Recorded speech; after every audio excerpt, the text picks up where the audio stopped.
Om Ajnana-timirandasya Jnananjana Shalakaya Chakshurunmilitam Yena Tasmai Shri Gurave Namah.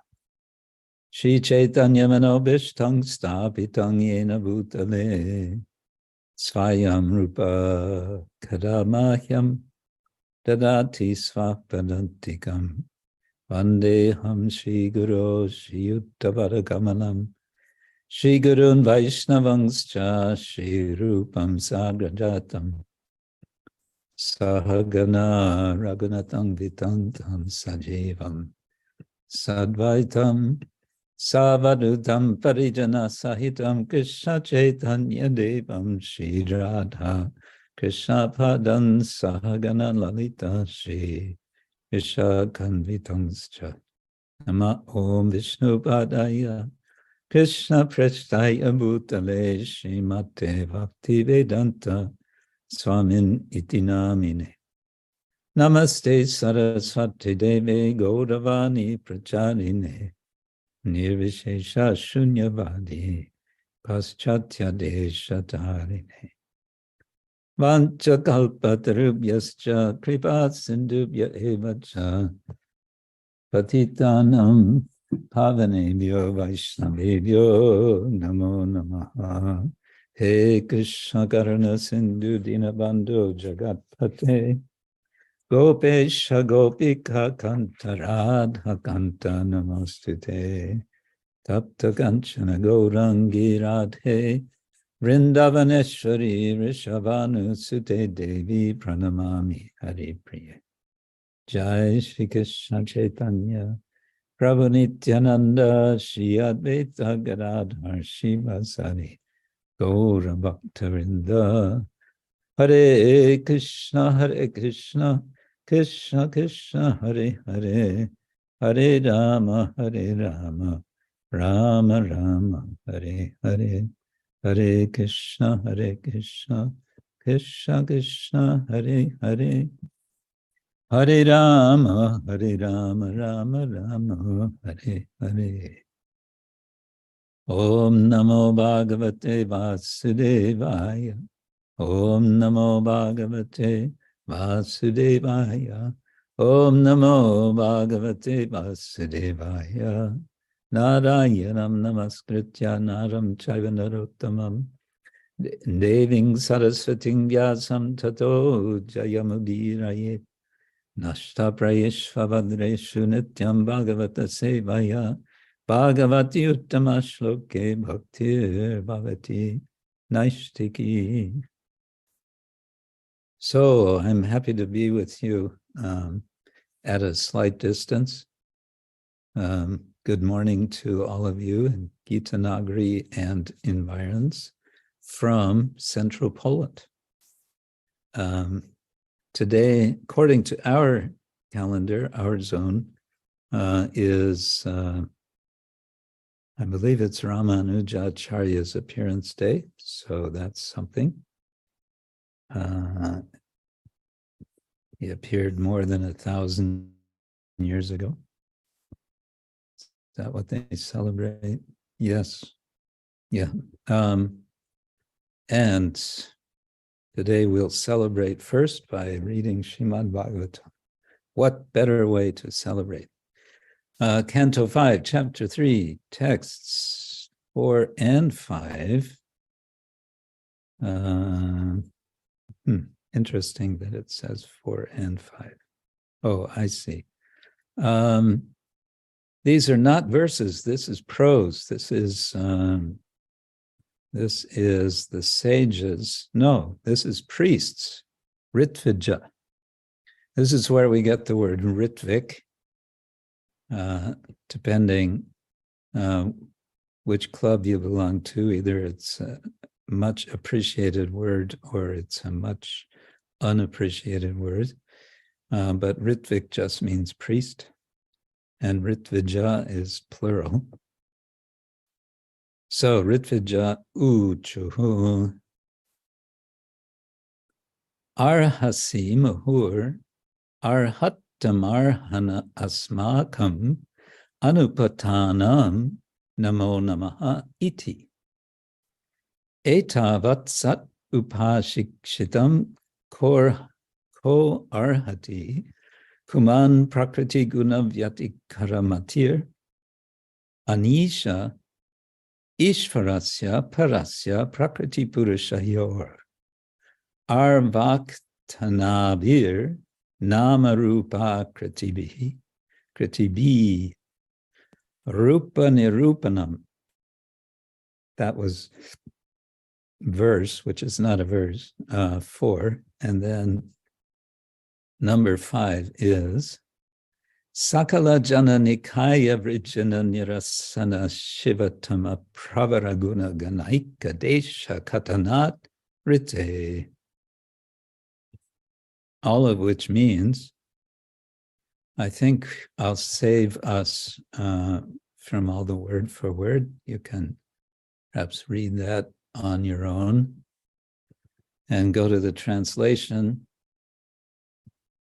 Translation purport by His Divine Grace, A.C. Bhaktivedanta Swami, Srila Prabhupada. Translation: the priests began to offer prayers to the Lord, saying, "O most worshipable one, we are simply your servants. Although you are full in yourself, please, out of your causeless mercy, accept a little service from us, your eternal servants. We're not actually aware of your transcendental form, but we can simply offer our respectful obeisances again and again, as instructed by the Vedic literatures and authorized acharyas. Materialistic living entities are very much attracted to the modes of material nature, and therefore they are never perfect. But you are above the jurisdiction of all material conceptions. Your name, form, and qualities are all transcendental and beyond the conception of experimental knowledge. Indeed, who can conceive of you? In the material world, we can perceive only material names and qualities. We have no other power than to offer our respectful obeisances and prayers unto you, the transcendental person. The chanting of your auspicious transcendental qualities will wipe out the sins of all mankind. That is the most auspicious activity for us, and we can thus partially understand your supernatural position. Okay, and Srila Prabhupada's purport: the Supreme Personality of Godhead has nothing to do with material perception. Even the impersonalist Shankaracharya says, Narayana paro avyatat. Narayana, the Supreme Personality of Godhead, is beyond the material conception. Prabhupada likes to quote that.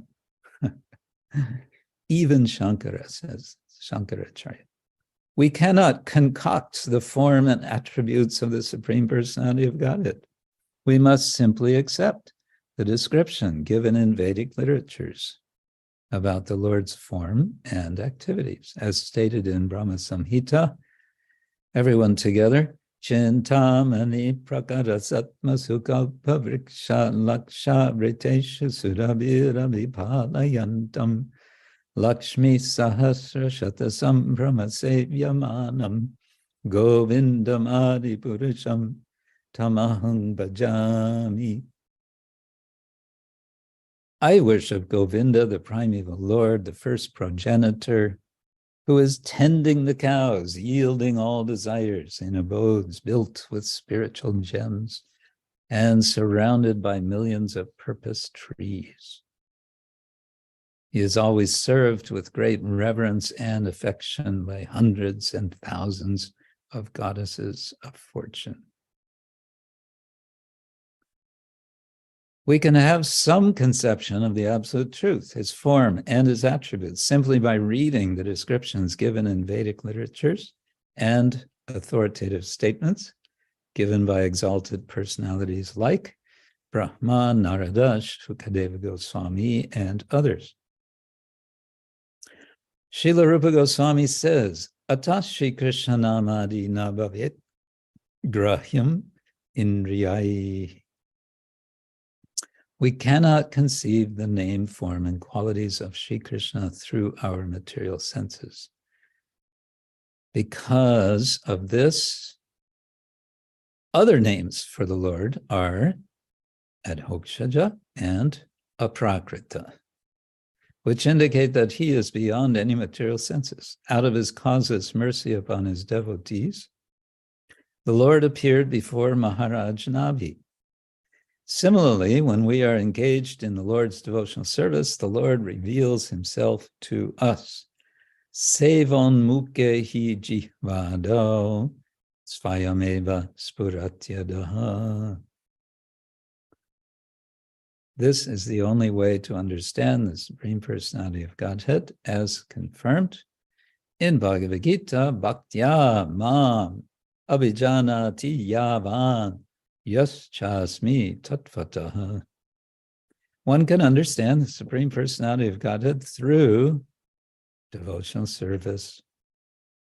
There is no other way. We have to hear from the authorities and from the Shastras and consider the Supreme Lord in terms of their statements. We cannot imagine or concoct forms and attributes of the Lord. So ends Srila Prabhupada's purport to this verse, which is not exactly a verse, it's prose.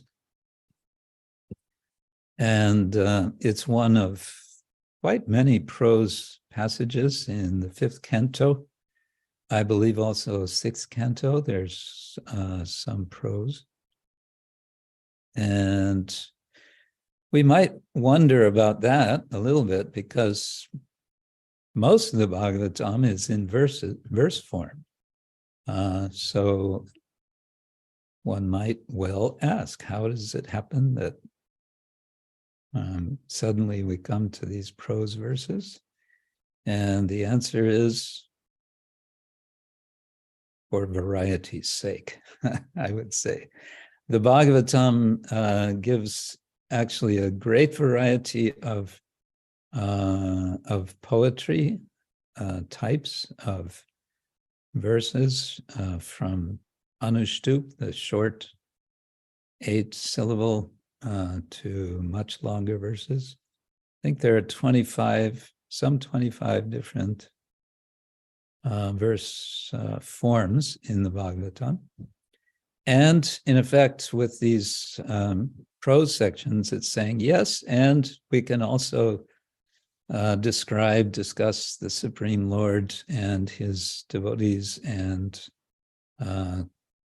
Krishna Bhakti. We can discuss all of this also in prose, in case anyone doubts. In this case, it's some priests. Perhaps these priests are not so good at Sanskrit poetry, so they're speaking in prose. However, another, you could say, reason for prose, we see it especially like in descriptions of the cosmic wonders that come later in this canto, starting, I guess, around chapter 16. You get these very long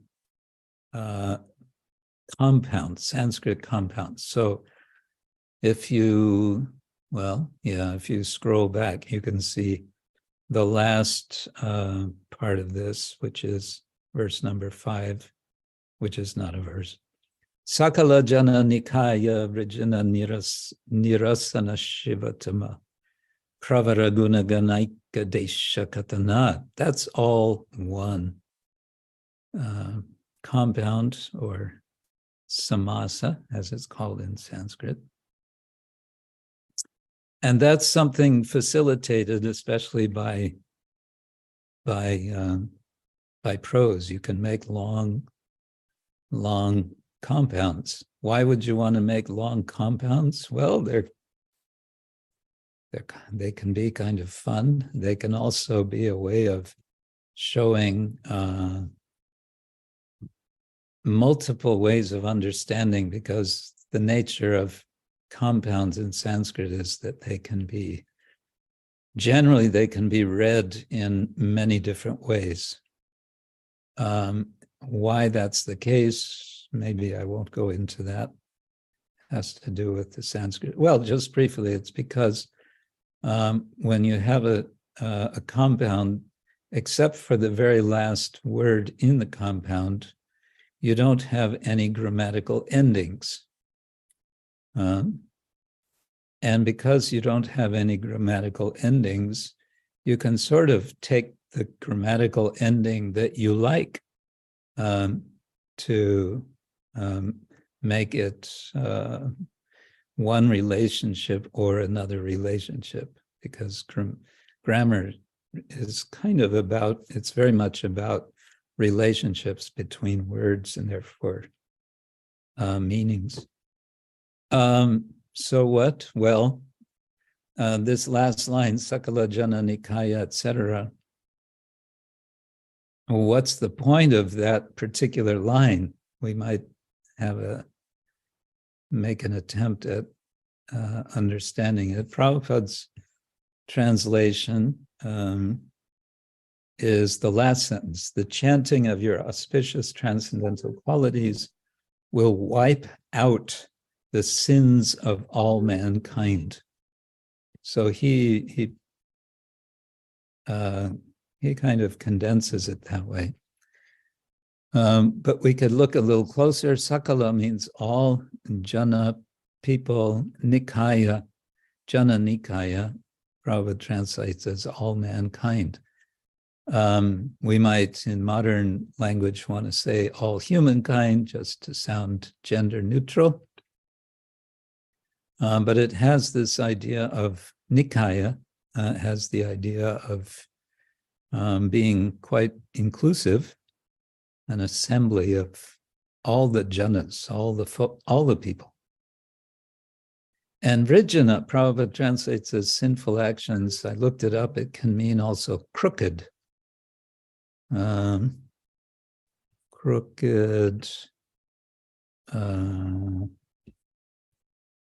Hold on, vrijana.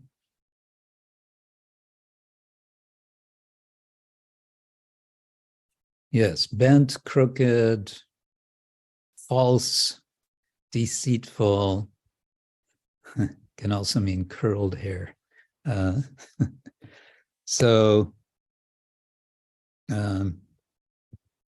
where was I? So crookedness, you could say, the crookedness of the world, the bent out of shapedness of the world, of humankind. Nirasana can be thoroughly removed, dispelled, finished off, wiped out, Prabhupada says. How is it wiped out? How is all of this crookedness wiped out? Shivatama pravara guṇa-gaṇa eka-deśa katana. Katana, like kata, speaking can mean stories, accounts, and katanat, by means of, or through, or because of. And eka-deśa, in this case, seems to be indicating just a piece, just a bit. So just by a limited amount of glorification of the super auspicious collectivity of qualities of the Lord can dispel all the rot in humankind. So that, by way of explaining that last line, this is being addressed to the Lord by these priests, and what's happening, as you all know is that King Nabi is performing a yajna. He wants to have a son, and he's going to, of course, have a very special son.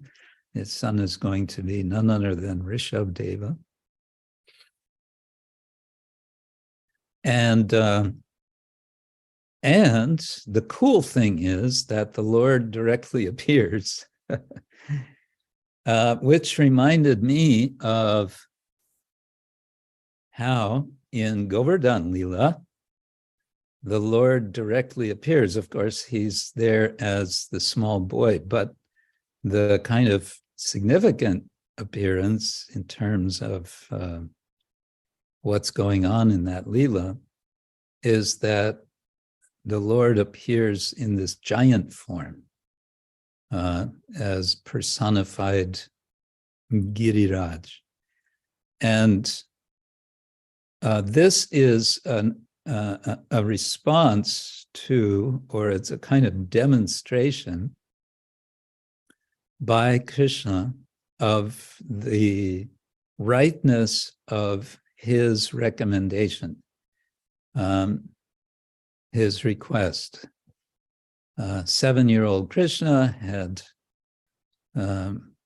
become a sort of a troublemaker by urging his father and all the Brijbasis, hey, let's do something different this year. Instead of worshiping Indra, let's worship Govardhan. What? What are you talking about? We always worship Indra. We can worship Govardhan, yes, if you like, we can do that. First we'll worship Indra, and then we'll worship Govardhan. Yes?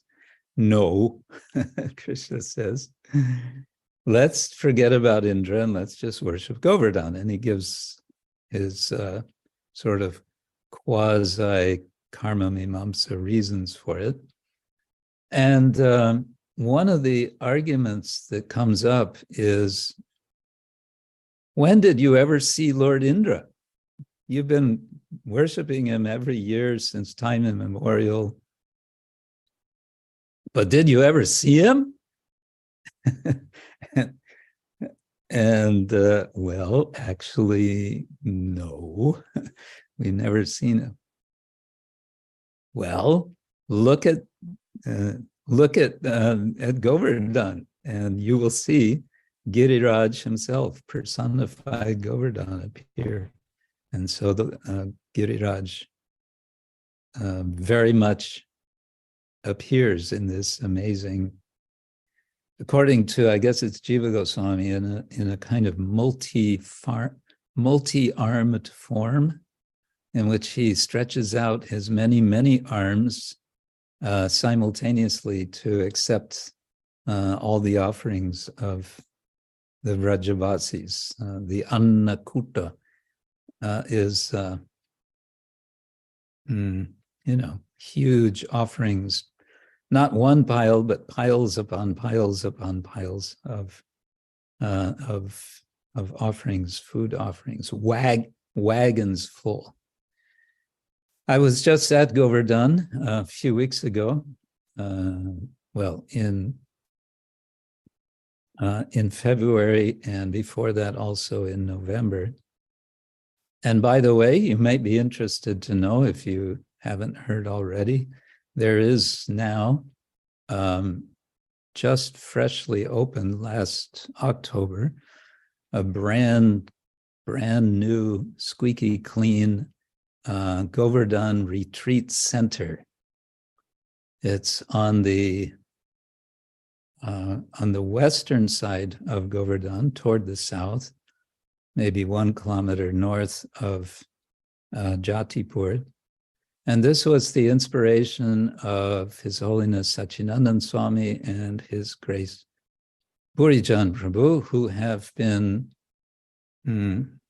having retreats, what they call Govardhan Retreat, for the last more than 20 years at Govardhan, renting various guest houses and collections of places, mainly around Jatipur, none of which was altogether satisfactory for their purposes. And so they, several years ago, thought we need our own place. And by their will and by Giriraj's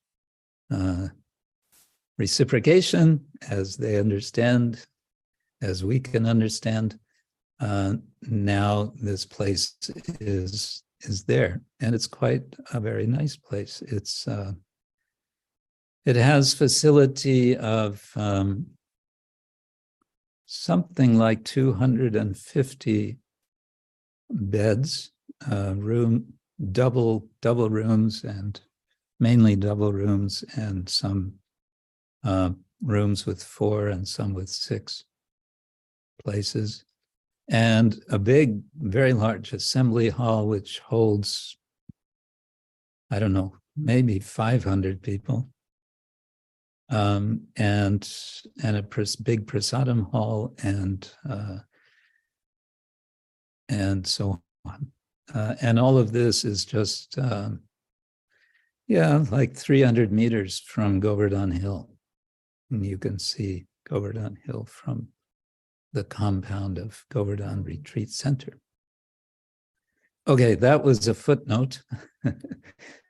Back to the Bhagavatam. The point is that Krishna was demonstrating to the Brijvasis, you worship Govardhan, Govardhan appears.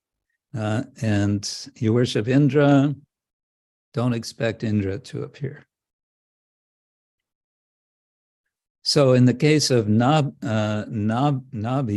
King Nabi, the Lord appears in his sacrifice, and this is their response. This is the priest's response. And in their response, they're expressing, well, I would say mainly wonder. But I found it interesting that in the first line, we have this word in various forms, arhasi, arhat-tama, arhaṇam. 3 times. Oh, 4 times. Later it says ko-arhati.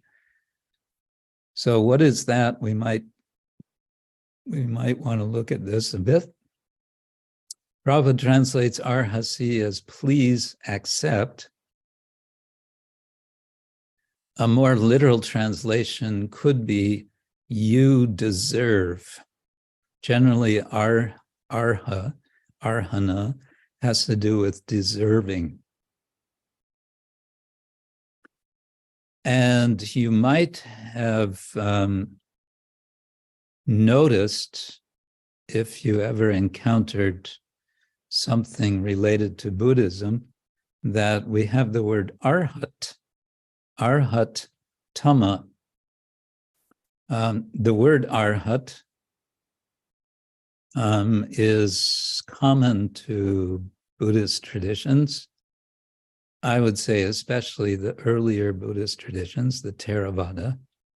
The later Buddhists, the so-called Mahayana traditions, are sort of critical of the arhats. Why? Because they say, well, you're very busy realizing or entering into, or whatever it is they do with nirvana, extinguishing yourself, nirvana. But what about the rest of humanity? And so the Mahayana tradition, rather than glorifying the arhat, is more glorifying the bodhisattva. And the bodhisattva is understood to be the one who makes the vow that I will not accept liberation until the very last, until everyone else reaches perfection. Okay, then I will. Otherwise, I'm not interested. And otherwise, until then, I'm going to work for the liberation, for the benefit of everyone. So that idea of bodhisattva is very prominent in Mahayana Buddhism. But here we have arhat-tama. So this does not mean tamaguna. As a suffix, it goes together with, there's arhat, there's arhat-tara, and arhat-tama. It's also like puruṣottama, purusha uttama, the topmost, the best. So basically it's good, better, best. And tama indicates best. So, O best of arhats, O best of deserving ones, you could say, is of course being addressed here to the Supreme Lord himself.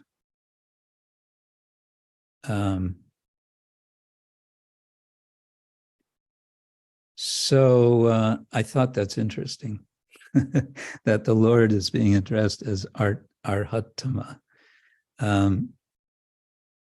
And this led me to think about the Lord as, okay, he's the most deserving. Now let's think, maybe together we can think about what kind of associations we have with the idea of deserving. You deserve it, I deserve it, we deserve it. What do we deserve? We may say, well, I deserve to burn in hell for millions of years, considering all my sinful activities. Someone may say, I deserve the Mahaprasadam plate today because I'm just such a humble devotee or whatever. Maybe, can we open this up? Let's see if anyone wants to say something about deserving.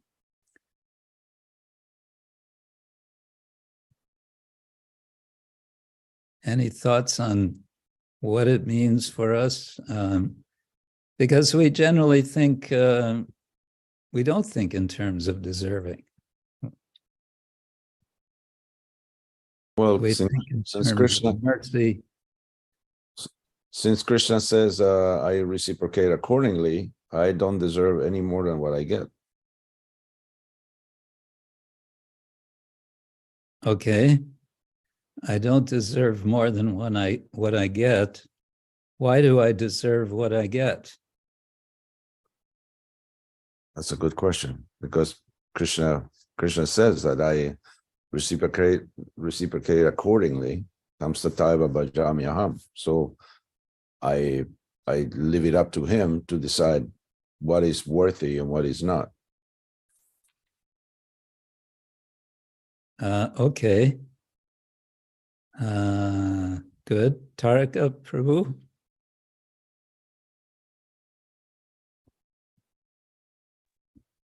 Yeah, trying to understand this.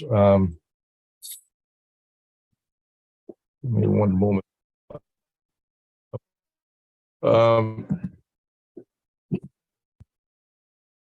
Regards to deserving, Srila Vishwanath Chakravarti Thakur comments on this verse, saying that he suggests the priests are saying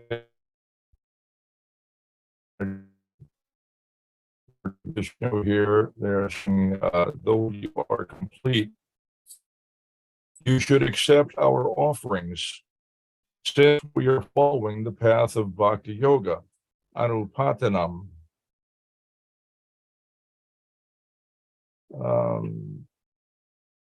So he's suggesting evidently they feel they deserve to have their offerings accepted because they are following the path of bhakti. Uh-huh. Okay, so they are the ones deserving to be accepted. Okay, that may, all right.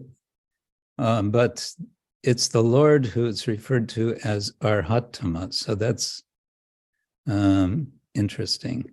I'm not quite sure how to fit that in.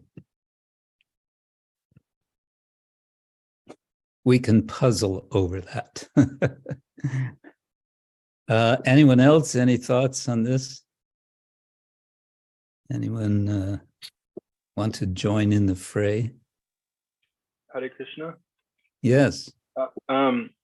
I was just thinking, like, yeah, we might do something in this life that's nice and pleasing to the Lord, but if we look at what we've done in all our lives, then we probably don't deserve much, which kind of lends me to the idea of, like, yeah, causeless mercy. Yes, devotees like to, we really like the idea of causeless mercy, don't we? Considering that without it, we're maybe all in big trouble. Okay. But I want to a little bit stick with this idea of the Lord as being deserving. And I don't know if this is going to work, but I want to bring in, because Ram Navami is coming up soon, I want to bring in this famous or infamous episode in the Ramayana of Rama, Lord Ram killing Bali. I'm sure you all know the story. Sugriva and Rama have made a pact that the brother of Sugriva will be killed because he has usurped the kingdom and he has taken Sugriva's wife. And Rama agrees, and the way he executes his promise is in a way which doesn't seem at all appropriate for a kshatriya. And Vali, in his dying words, says a lot of very strong things criticizing the Lord. So I thought I might read a bit of that. This is from an unabridged Ramayana of Valmiki. Mostly what devotees are familiar with are highly abridged editions, but this is the unabridged 7-volume edition, translation of the critical edition.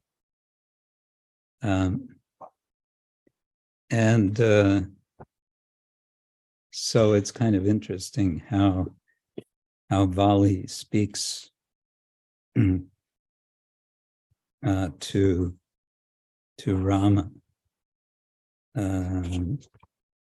He says,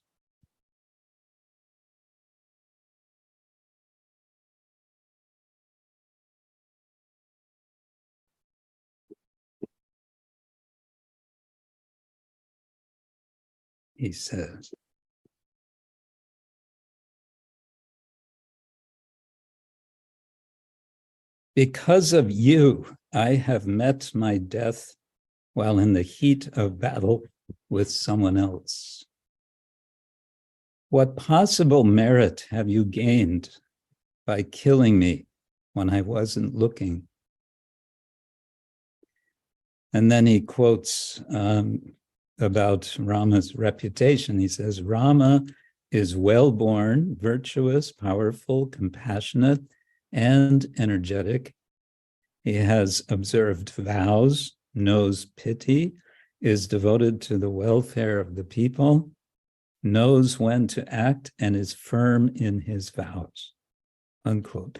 That is how everyone spreads your good reputation throughout the world. Considering those great qualities of yours and your exalted lineage as well, I engaged in battle with Sugriva, though Tara tried to stop me. So prior to this battle, Vali's other wife, Tara, warns him, you shouldn't go because I have a sense that Rama is going to give you trouble.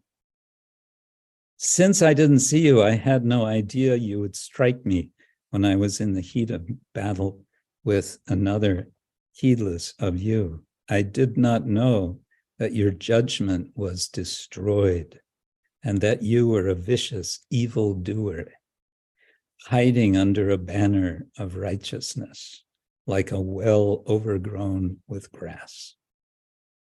I did not know that you were a wicked person wearing the trappings of virtue, concealed by a disguise of righteousness, like a smoldering fire.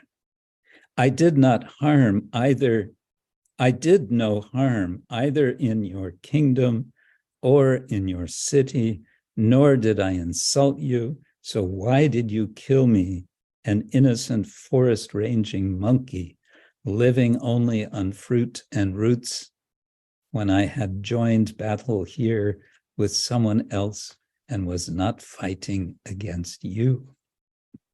And he goes on like this for another couple of pages.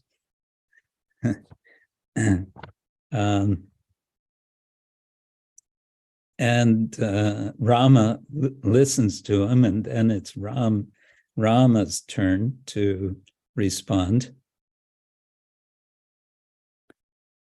Shall I read what Rama replies? Yes, please. Okay, he says,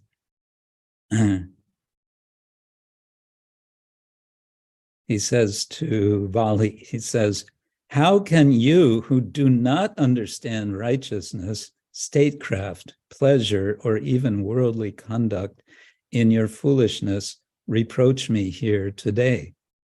My friend, in your monkey frivolousness, you wish to revile me here without consulting elders endowed with judgment and respected as teachers.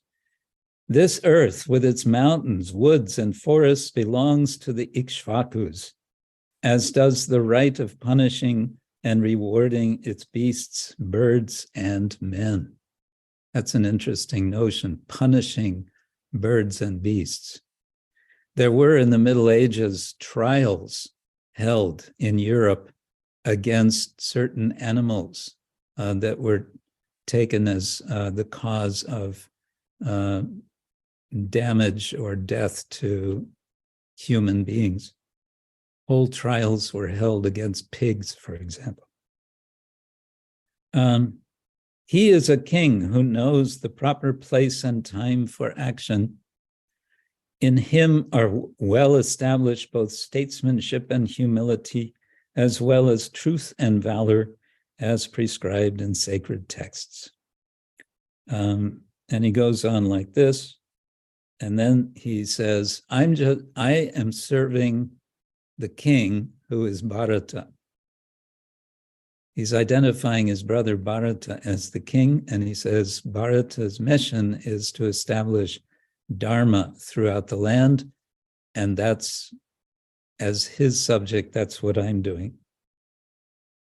He says, firm in our own high duty, honoring Bharata's command, we duly chastise whoever strays from the path of righteousness.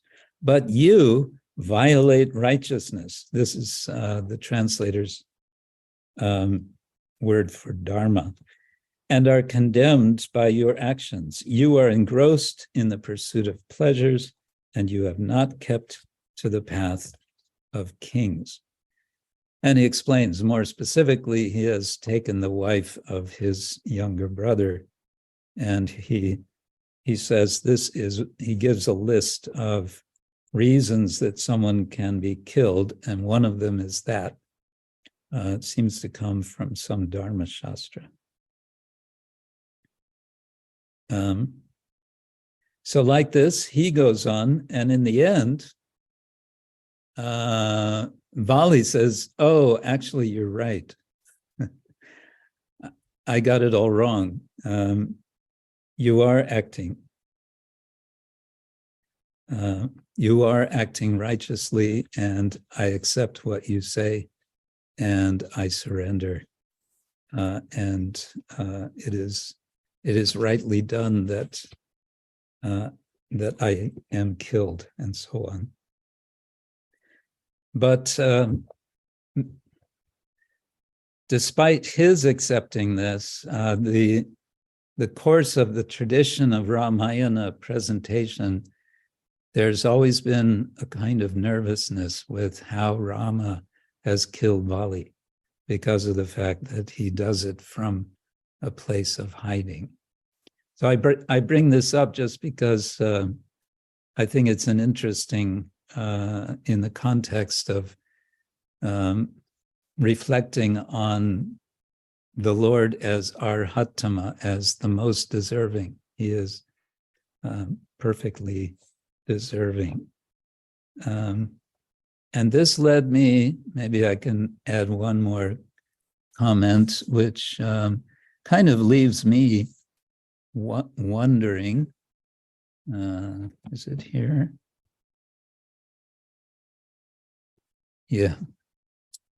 A few days ago, I was in Mumbai, and devotees asked me to speak from Bhagavatam, Canto 1, Chapter 17, in which King Parikshit has just asked the Dharma bull, what is the cause of his being tortured?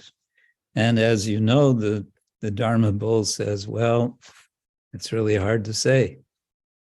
Different philosophers have different ways of understanding causality, and, I can't really say. And the response to that of Maharaj Parikshit is, Dharmang bravishi dharma gya dharmosi vrisharupadrik.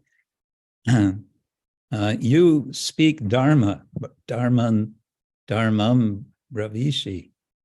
You speak dharma because you are dharma gya.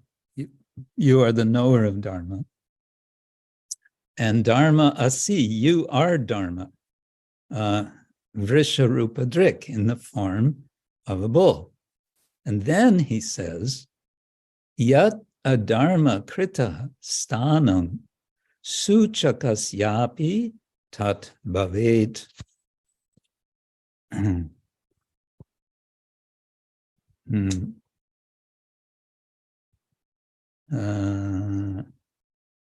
The destination intended for the perpetrator of irreligious acts is also intended for one who identifies the perpetrator.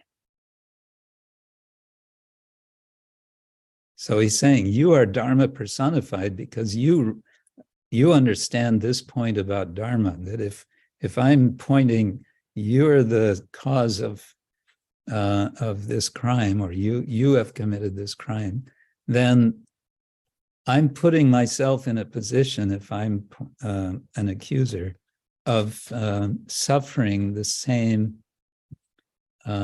destination as the perpetrator.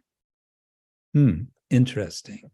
But then now, jumping back to Ramayana and to this section where Rama has, where Vali is dying in front of Rama,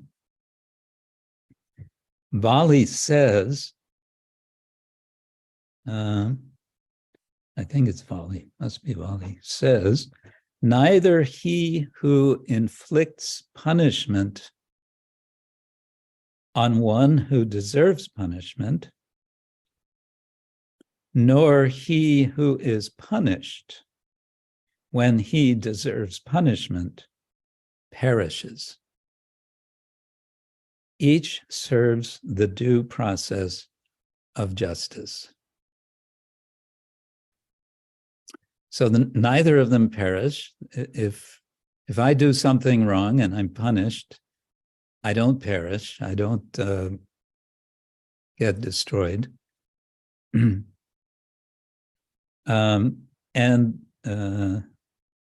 the person who inflicts the punishment, he or she is also not destroyed.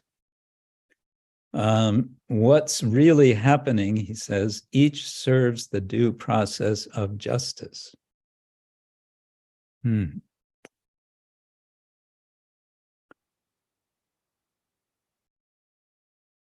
So the statement from Maharaj Parikshit, I've always found a bit of a consternation. But there it is. Of course, if we had more time, we can go into the purport of Srila Prabhupada, but just considering the statement as it is, and that's what he takes as the embodiment of Dharma, not seeing the cause. Of course, Prabhupada will discuss, it's recognized the ultimate cause is God, is Krishna, but can God be blamed for whatever wrong takes place? That doesn't make sense either.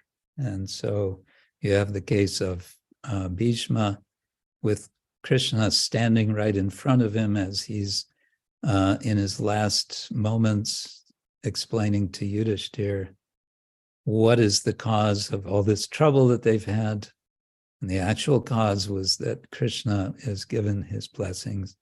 And Bhishma just says, it is eternal time. We don't blame the Lord. So the Lord is deserving, what is he deserving of? He's deserving of praise, deserving of unlimited praise. And it seems like what today's verse is saying is, we may not be able to understand how that's the case, why that's the case. The atheists will blame God. They will say, all of this, what we see, all the misery, the evil, is if God is the cause of all causes, then the buck stops there. He must be the cause. We can blame him. The devotee says, no. He says, the Lord is arhat-tama. Hare Krishna. Grantara Srimad-Bhagavatam ki jai. I'll stop there if there's any further reflections or comments. We can consider them. Oh, Jiva Pandit Prabhu. Hare Krishna Maharaj. Hare Please accept my humble Krishna. obeisances. All glory Jai, to jai, Srila jai. Prabhupada. Thank you so much for your class. I have a question about this last point you were making in regards to Parikshit Maharaj's statement about one who points out the accuser is also putting themselves in a position to, receive the same fate. So my question is, how wouldn't this make people more likely or less likely to how do I say, speak the truth? Because if I know that someone is guilty of committing a crime and I know that they need to serve justice or they need to meet justice, but if I call them out for it and I'm putting myself in a position to be the accuser, that would make me less likely to want to call them out or, say something. So yeah. How does that work? How does that work? No, that's the issue right there. You've nailed it right there. How do we apply this? My own way of applying it is maybe a little bit indirectly. The Christian expression, hate the sin, not the sinner. So we may, well, let's say like this: if one is fully fixed in that understanding, I would say then a person is fully qualified to call someone out for their wrongdoing. And if not situated like that, then one could be implicated. How is one implicated? Because one is thrown into the world, into the whirlpool of the three modes of nature, in which one has to be, in some respects, like the person who does the wrongdoing in order to identify the wrongdoing. I remember years ago in one discussion in Oxford of some scholars, my own mentor at that time, doctoral supervisor, mentor, I remember he spoke quite strongly reacting to someone saying, in effect, we need to, somebody was saying we should try, something like we should try to understand Adolf Hitler in his madness. And my professor, he said, I don't want to understand. I don't want to understand because what I think he was saying is, I don't want to be pulled into the kind of mentality that allowed him to do what he did. You see what I'm getting at? I think there's a lot to be said for this notion. I don't know if it's only from the Christian tradition, but hate the sin, not the sinner.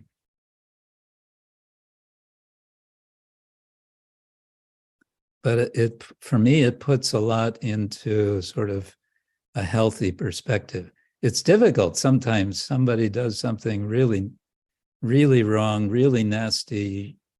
First thing we want to do is hate them. Isn't it? But when we do, then what's that doing to us?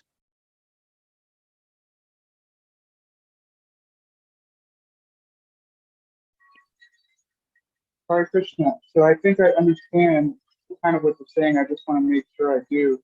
So instead of like, if you know someone's done something wrong, it's not our position to hate them or condemn them, but would you say it's still our responsibility to bring them to justice? Yes, it may be your responsibility, or it may be your responsibility to get the person who is responsible to do it.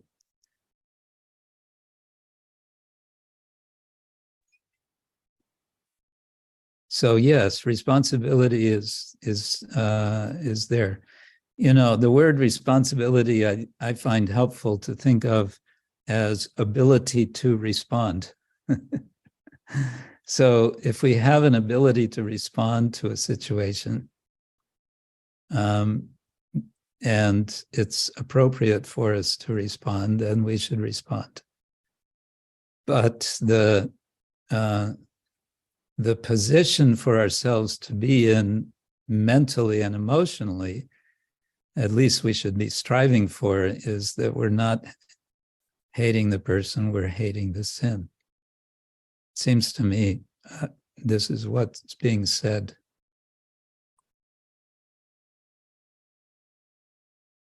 But even, well, this is an allegorical story. There is no bull. There is no three legs missing.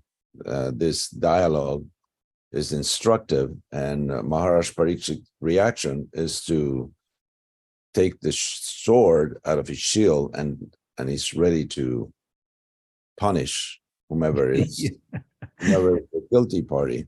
But there is there is really no guilty party, and even the bull, as you Dharma, as you quoted, says that there are presents five different arguments, and none of them indicates who the guilty party is. Yeah. as a person. So in our society, it's a lot easier because there is no allegories. There is a guilty party. There is a jury of their peers. There is witnesses. There is evidence. There is lawyers involved. There is a system of justice, and there is a guilty party in every instance. So should we just assume that every criminal is simply acting as ultimately the will of the Lord, that someone is enforcing someone else's karma, so therefore they can't be held responsible? So just what is the idea? Who, if someone punishes, whether there's a system of justice or those enforcers of such thing, evidently, if they enforce justice, they will be as guilty as the person who committed the crime. And recently, Sachinanda Maharaj told a story about an eagle. I don't know if you heard that. That eagle that picked up there was a king that wanted to give charity.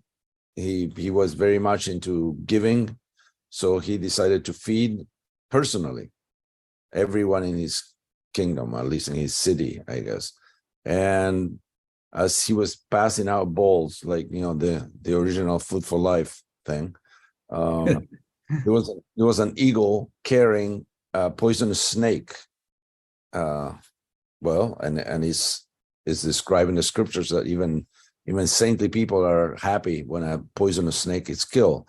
And the snake. Oh yes, I remember this story. I heard him tell the this. Snake, basically, because it was squeezed to by the talons of the eagle, dropped some poison in one of the bowls.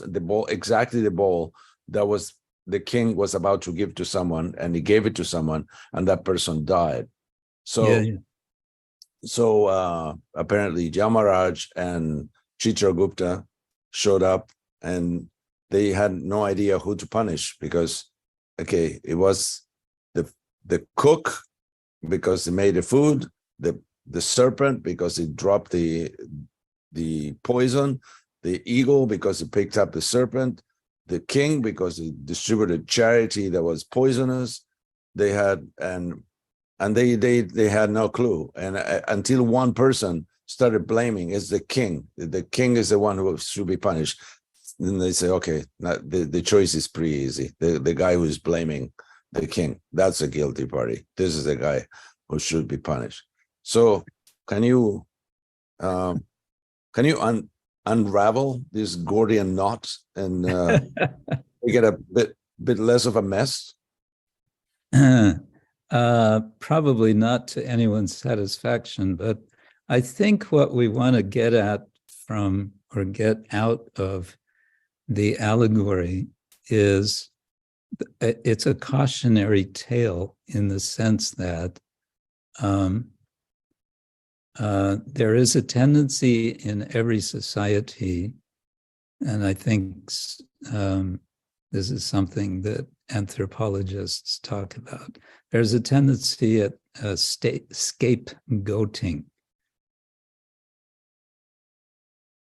that essentially there's a kind of accumulation whenever there's social interaction and a society, then there's a kind of accumulation of not altogether pure exchanges.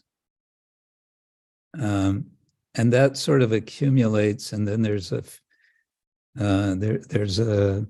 feeling that we have to get rid of all this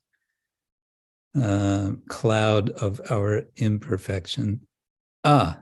Here's someone who has done an obvious crime. Run them out of the town and sacrifice or whatever. So that's where the idea of scapegoating comes from. So I think it's just cautionary. Yes, we have all these systems for ensuring justice, for dealing with wrongdoing, and that's all very well, and it's necessary. And still, there's this. Still, we have a problem, and the problem is that we're looking for the fault somewhere outside ourselves.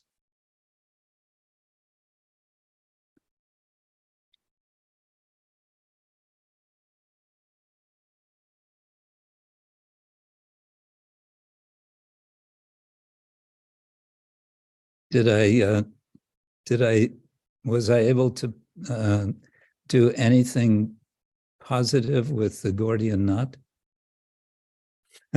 Well, you loosened it a little bit. Okay. Which I appreciate. Even Alexander wasn't able to do that. Yeah. I have an unrelated question. If nobody has a segue that corresponds to, it's about deities, and there are some deities that we as Vaishnavas appreciate.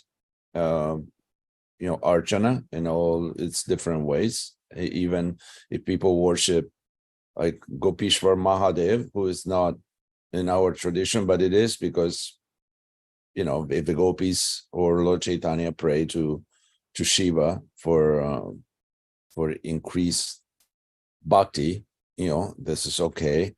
So why is that when we go to Vrindavan, we only or mostly see the deities of the Goswamis in our lineage, and for example, Radha Vallabha or Banki Bihari, which are not in our lineage, but are still Vaishnava deities. We don't emphasize so much. So what is the dichotomy there, and how should we proceed?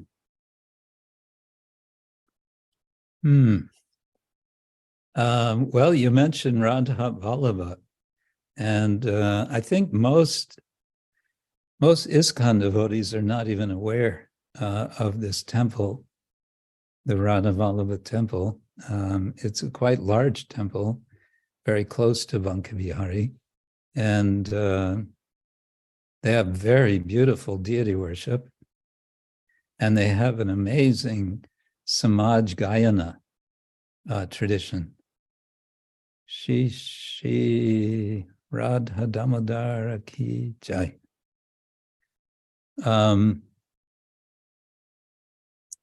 So I encourage devotees to go to Radha Vallabha and see the deities, and I encourage them to hear the very refined singing tradition they have in that temple.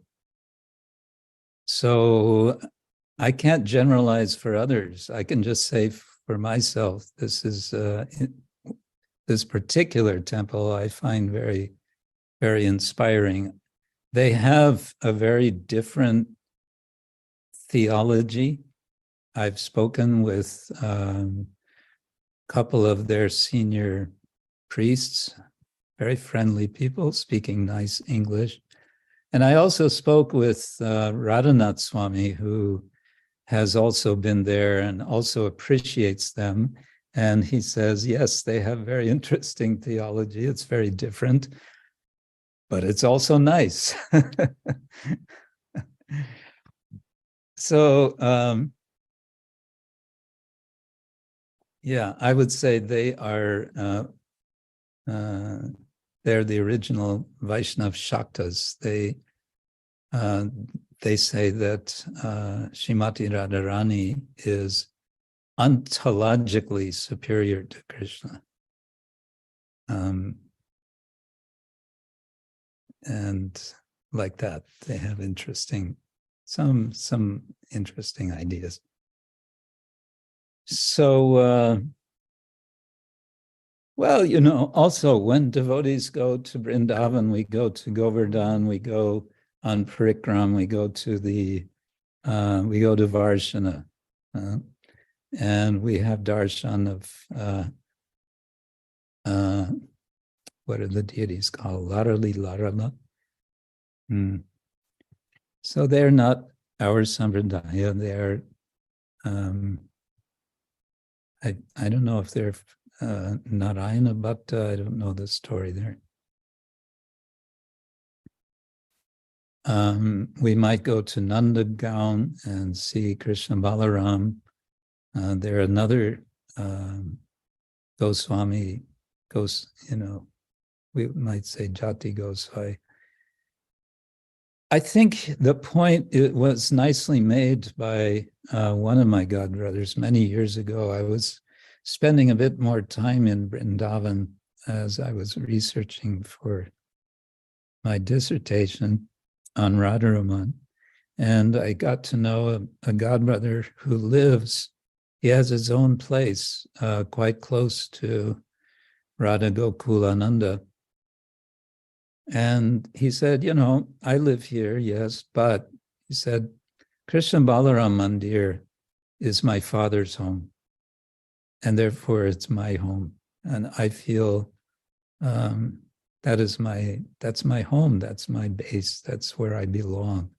So I may visit so many different temples, and I will appreciate the worship, how it's done, and it'll be done in, there'll be variations, but I can appreciate the devotion of the Sevites and so on. But my home is Krishna Balaram Mandir, Shri Radha Shyamasundar. So he said, I go as often as I can also to Krishna Balaram Mandir. Did that loosen the knot a little bit? Yeah, now it's like a bow tie. Jai. Okay.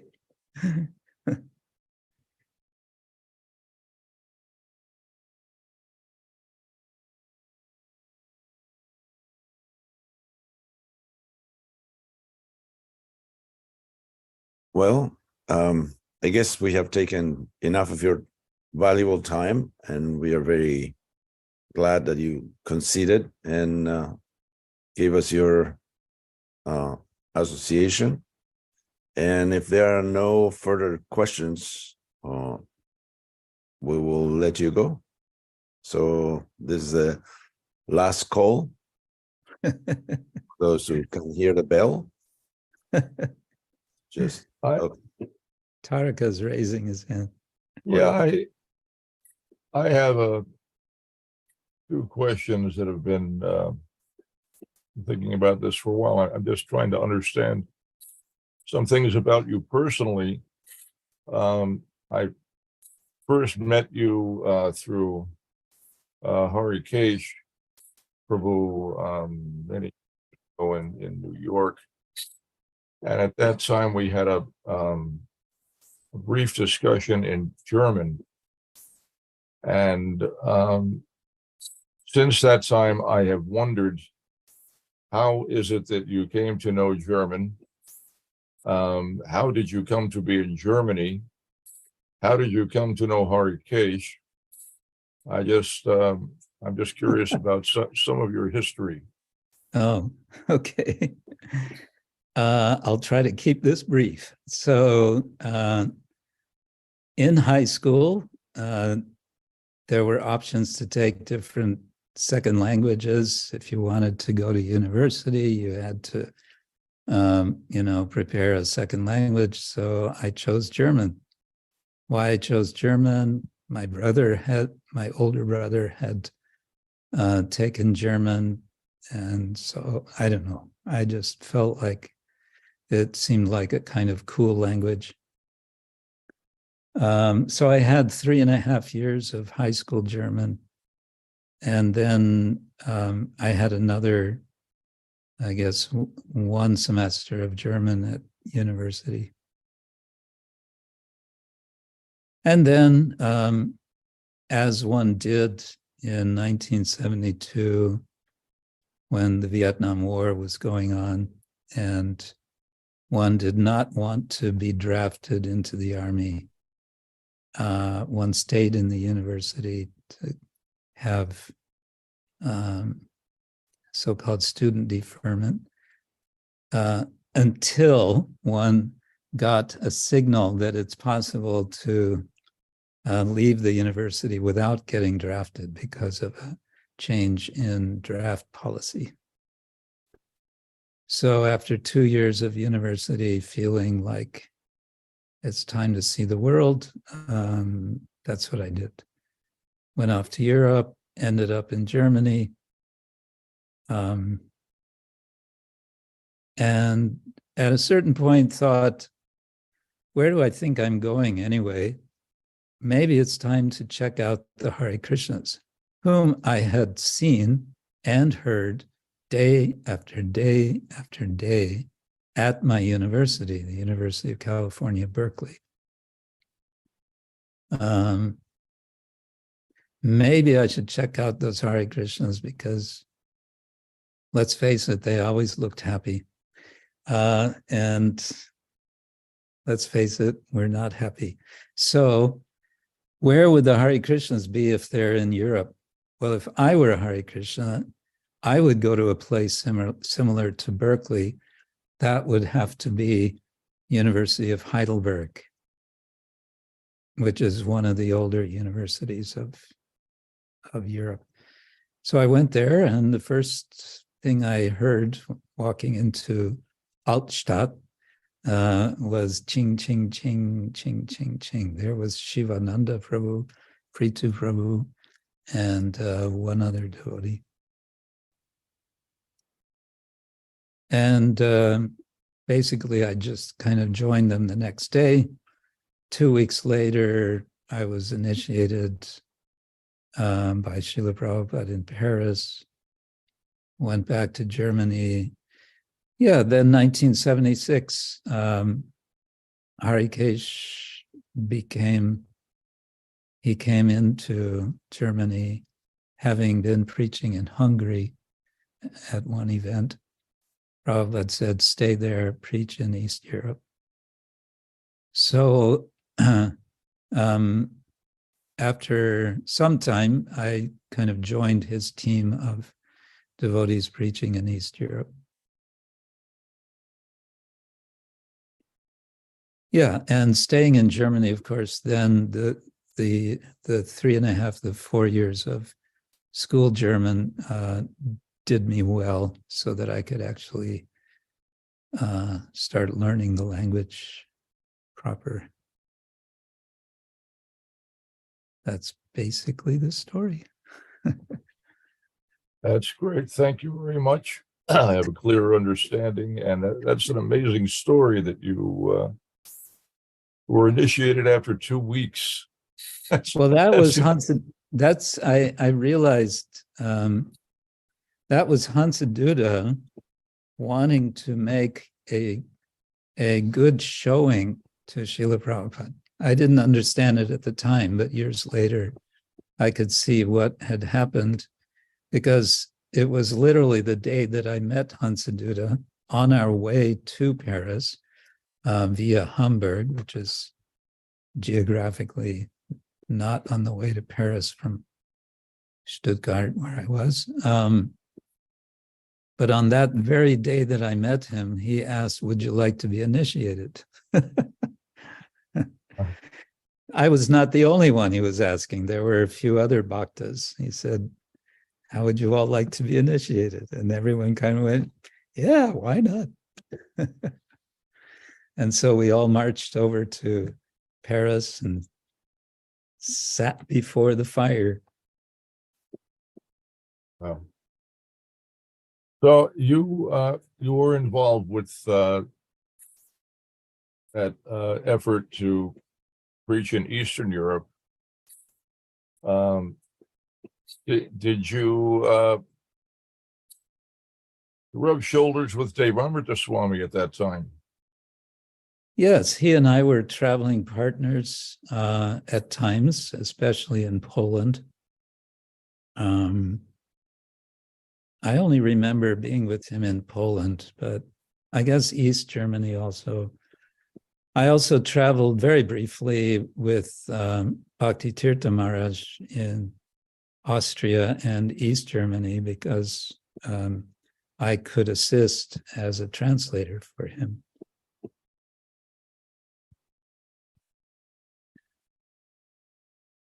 Can you tell us any exciting adventures that you experienced in the course of preaching in Eastern Europe?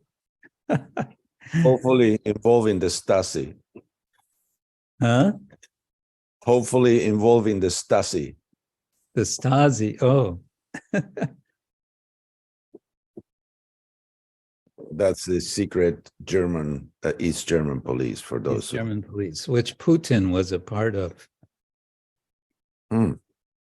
Yeah, he was part of the East German Stasi. He was somehow involved there at that time, apparently. Well, the excitement came especially with smuggling books into these countries. It was kind of a, in German, they say Nervenkitzel. It's kind of a tickling of the nerves at the borders.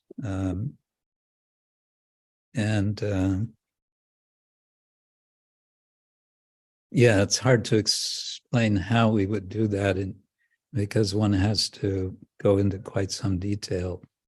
But we did manage generally very small quantities of books, but I did manage one time to do a smuggle of an entire pallet of Polish Upanishads. Can you tell us how did you do that? I wouldn't be able to explain without showing you a map because it involves some slightly complex things about the geography around West and East Berlin. But you didn't go through a crossing border to a cross guards. Yeah, but we went with a transit visa from West Germany to West Berlin to West Germany. And with the transit visa, they don't check the contents of your vehicle. But and they have very, very strict rules to stay on specific highways. So I didn't do that. I drove off the highway. And the books, did you meet someone or you just? Yeah, we met. Yeah, it was all arranged in advance. We met a devotee in East Berlin and stored all the books in his little garden house. And then devotees came from Poland by train, and there were no checks on the trains between East Germany and Poland. So, somebody Polish, it was very easy for them to just take boxes of books from East Berlin. So that was exciting. So how many books were there that you carry with you? The pallet was 5,000. Wow. 5,000 Upanishads. Wow. I picked them up from the printer in West Germany and drove them to West Berlin. And then from West Berlin, we took them into East Berlin. So you were the biggest book distributor in one day that I've ever.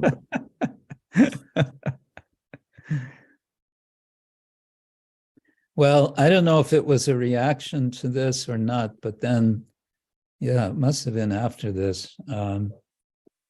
I was in Poland with, not with Devamrita Swami, I was with dear Krishna. And we got caught by the police. And as a result, they were very polite and they didn't throw us out of the country, but they sent us out of the town where we were. But we were blacklisted. We couldn't get another visa for 10 years to go back to Poland. Wow.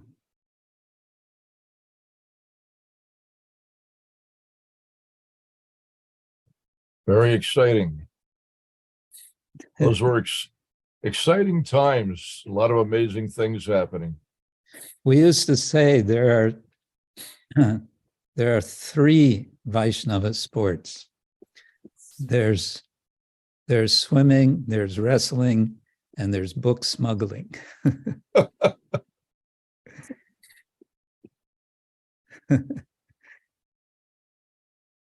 I had a friend who, in the course of traveling, this was mid-70s, he passed through the airport in Moscow. He happened to have a first canto Bhagavatam in his baggage. So he got off the plane and decided he would take a little look around during a layover, and went through customs, and they found this Bhagavatam. He was detained, and some official led him down a hallway for some distance. They went through a doorway, through the doorway, down a flight of steps, and another flight of steps into a basement, then to the sub-basement, and the sub-basement, down another hall, and through more doorways, finally into some private room. They go into the room. The official locks the door. He turns to this devotee, and he holds up the book in front of him, and he says, "How much you want for this book?" Yeah. Yeah, those sorts of things were going on. When I was with Bhakti Tirtha Maharaj in East Germany, we were in, I guess it was in Leipzig, maybe it was Halle. We met one professor, and he's, he pulled us into his back office, and he closed he closed the curtain around us. He said, "Show me everything you have." I'll take everything. Yeah, those were.